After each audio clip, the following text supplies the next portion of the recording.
President Obama is blaming us for how he's going to go down in history. He keeps pointing the finger at us here at Fox, not just for Hillary's loss, but for why he has a tainted legacy. Most recently, take a look at this. He said to The Atlantic, and I quote, "In 2008, I was never subjected to the kind of concentrated vilification that you see of Fox News. You started to see that kind of prism being established toward the end of the 2008 race, and obviously, almost immediately after I was elected, it was deployed in full force." Here we go again. Why is it always someone else's fault? Joining me right now, Howie Kurtz, the host of Media Buzz on the Fox News channel. Howie, it's this victimization thing that they keep doing over and over and over and over again. It's not our fault that he couldn't get the economy going. It's not our fault that Hillary Clinton couldn't engage voters and thereby continue his legacy, yet he chooses to blame us. Yeah, blaming Fox and blaming Rush Limbaugh. Look, Barack Obama has less than a month left in office, and he doesn't seem to be able to get past this Fox fixation. What he seems to forget whenever he takes these swipes is that as president, he's got the biggest megaphone in the world, certainly far larger than a single cable news network, and yet he seems to feel like he would have been a lot more popular, a lot more successful if it only wasn't for the terrible people at Fox News. You know, maybe he should take to Twitter and just tweet out his message a little bit more. Somebody else is doing that pretty successfully. Yeah, but, you know, I think it speaks in broader ways about how the left, for whatever reason, it's a victimization thing, right? It's always someone else's fault. It's someone else's fault. You don't have a good job. You haven't gotten further ahead in life. You know, nothing to do with maybe your own reality, and maybe you didn't work so hard. They want someone else to take the blame. And this is President Obama saying it's Fox News. That's the reason. If I have any taint on my legacy, that's why. Right. The president had half a point when he talked about how to many people maybe he's a fictional character because it's not really about him. If you're angry at the government, you're angry at the head of the government. I get that. But to keep coming back to Fox and Rush and that sort of thing, you know, what also conveniently is left out of that equation is there are these other media outlets. Oh, New York Times and Washington Post editorial pages, another place that his initials are MSNBC that have very positive portrayals of the president. And so why he dwells so much, and the fact that he doesn't make a distinction between the journalists at Fox News. He had a perfectly fair interview with Chris Wallace a few months back, and the opinion people, I don't know. I know he's smart enough to get that, but he chooses not to dwell on that. Well, I have some advice for the outgoing president. Get over it. Thank you so much, Howie. The votes are 10 votes, Donald J. Trump. You sold out! You don't deserve to be in America! Shame! Shame! Shame! You and shame! This is my America! This is my America! My America! Take me out if you must! This is my America! That's a Wisconsin woman losing control during her state's electoral college vote, which of course went to Donald Trump. She screamed at electors, you see her there, accusing them of selling out and saying they don't deserve to be in America, that it's her America, my America. There she is. Can you imagine, you know, think about it, if things were reversed and that was actually a Donald Trump supporter saying this is my America. Well, you know the media would be ripping that supporter apart. Meanwhile, you got groups right now like MoveOn.org that are warning more protests are coming, especially for the inauguration. I mean, why can't those on the left just come to terms with reality? Why can't they just move on? Why can't they start focusing on the future? They got a lot of healing they need to do internally. Ford O'Connell, Ellis Hennigan, back with me. You know, Ellis, if that had been a Trump supporter, people would be going wild. The fact that she said this is my America. I mean, look, it's everyone's America, and you want to change it? You get out and change it. You actually start encouraging a candidate like Hillary Clinton to go visit places like Wisconsin and campaign there, and then maybe you get a shot. But, you know, for them to be blaming anyone else other than themselves and for them to express this kind of sour grapes, I question it. First of all, get that lady a Valium, okay? I mean, she needs some help, clearly. But listen, you know, there's crazy people in our political system, and does it, for instance, do you believe, Trish, that all reasonable dialogue is among Trump supporters and the crazy people are all the Democrats? Because that's not really the year that I noticed. So, I'm trying to hear you out. I think the problem that this country has faced right now, Ellis, and Ford can elaborate on this, is that many on the right feel as though they've been shut out, that they're not allowed to have an opinion, because people like that woman that you just saw, they're doing all the talking for everyone else, and they're refusing to entertain or allow any other thoughts in their head. It's happening in the political discourse in this country. It's certainly been happening at universities all across the country. It's as though the left will not tolerate any kind of discussion that does not completely fall in line with their train of thought, Ford. Where have you all Well, been? you're My absolutely God. right. This is how liberals are conditioned to act when they don't get their way. They basically kick and scream. But I have to say something. In this particular situation where it was the Wisconsin electors, I see something far more sinister here, and she's actually subverting the system. This is a situation of the peaceful transfer of power, and Democrats always find it curious every now and then when they wake up every 4 years and find out that the Electoral College actually controls who the next president of the United States is. So remember, not only does she need a Valium, she also needs a lesson in high school civics.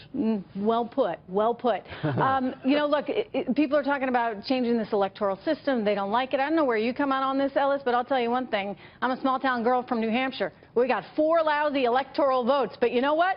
We get candidates that actually come to the state of New Hampshire to campaign because we got 4 votes. Well, I'll tell you otherwise, where I stand if it were a popular system, I'd be sitting high on the hog, I guess, here in New York City, because we'd get all the candidates, and poor little New Hampshire would get no one. Well, I'm going to advance a wild theory here for you, Trish, that all Americans ought to have the same vote. We shouldn't depend on what state you live in, whether you're rural or conservative or liberal or urban. We all ought to have one vote. So tyranny of the majority? Vote would do That's that. what it is? Tyranny of the majority. No, In other we words, have then civil rights basically as well New to York and balance it L.A., all. they get all the say, and everybody else, good luck. Crazy idea, I know, but I think we ought to be equal. To give you an example, but Ellis, hold on.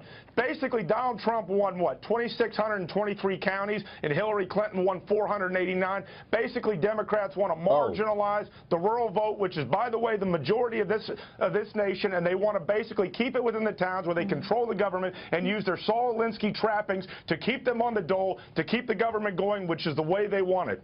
Boy, Did you ever read Atlas Shrugged? Crazy talk. If you think that a rural county in Montana ought to have the same votes as New York City, you guys have a very different view of democracy than It's the reason why we got 2 senators from every state, different. right? This is why it was set up this way. You should be all for this. We'll get to that. We'll get to that after we get rid of this Diversity. Aren't you talking about a diversity of opinion? Don't you want diversity in the White House? The only way you get it is if everybody has a fair shot at having their opinion be heard. I see. Why don't we? What about one person, one vote? Are you guys opposed to that so much? It's a silly conversation, frankly, to be having. You're scared because there's of a that. reason why the system was set up the way it was. And it's something we should be proud of as Americans. You don't like and democracy. to threaten that or try and change that, the irony, of course, in it all is pretty amazing. Prince Charles, yes. The Queen of England's son, Prince Charles, he's weighing in on the refugee crisis, saying, and I quote, "The suffering doesn't end when they arrive seeking refuge in a foreign land. We are now seeing the rise of many populist groups across the world." And then he goes on to say, all of this has deeply disturbing echoes of the dark days in the 1930s. Why does everyone keep going to the 1930s? Why do the elites keep saying that? He's preaching all this tolerance from the comfort of his London palace, while you got people getting run over by a truck in the streets of Berlin. Joining me right now is Washington Examiner editorial director Hugo Gurdon. Good to see you, Hugo. I mean, to me, and I'm a student of history, I think it's disrespectful to make that kind of comparison. I agree with you. It's a shame that he went on this tack. Most of what he said was a good focus on the persecution of Christians and other minorities by Muslims in Muslim-majority countries where ISIS and others are trying to commit genocide.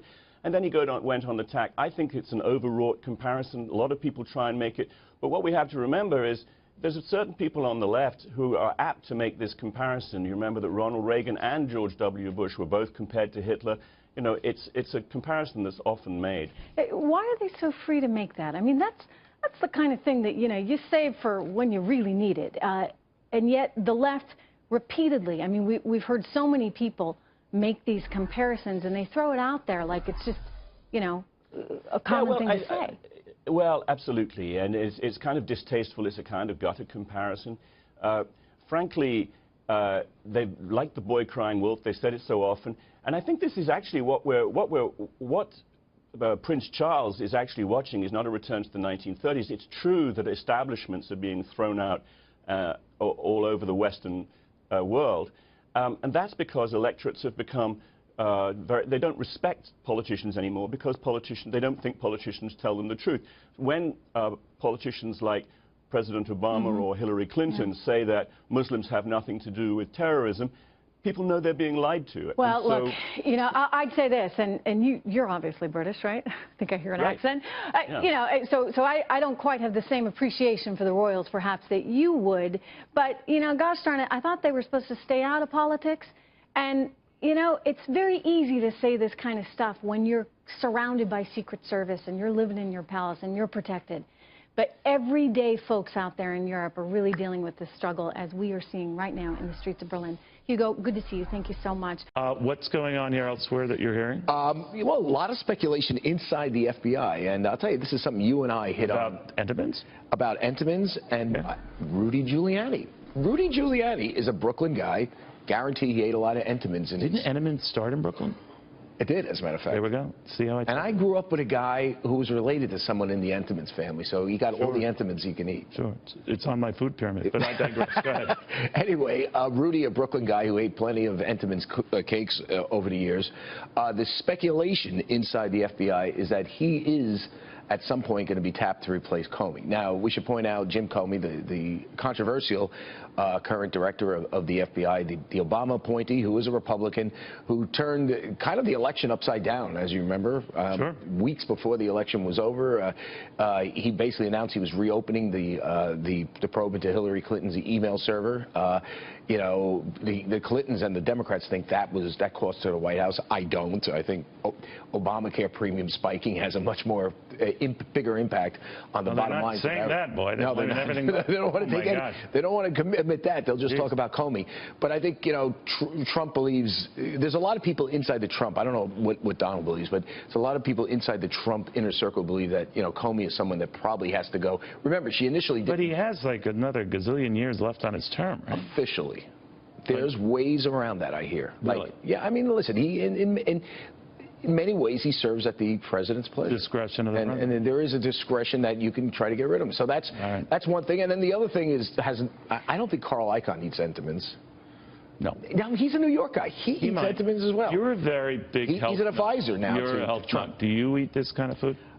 Here's what I'll tell you. I don't. Okay. I will every now and then indulge on the weekends.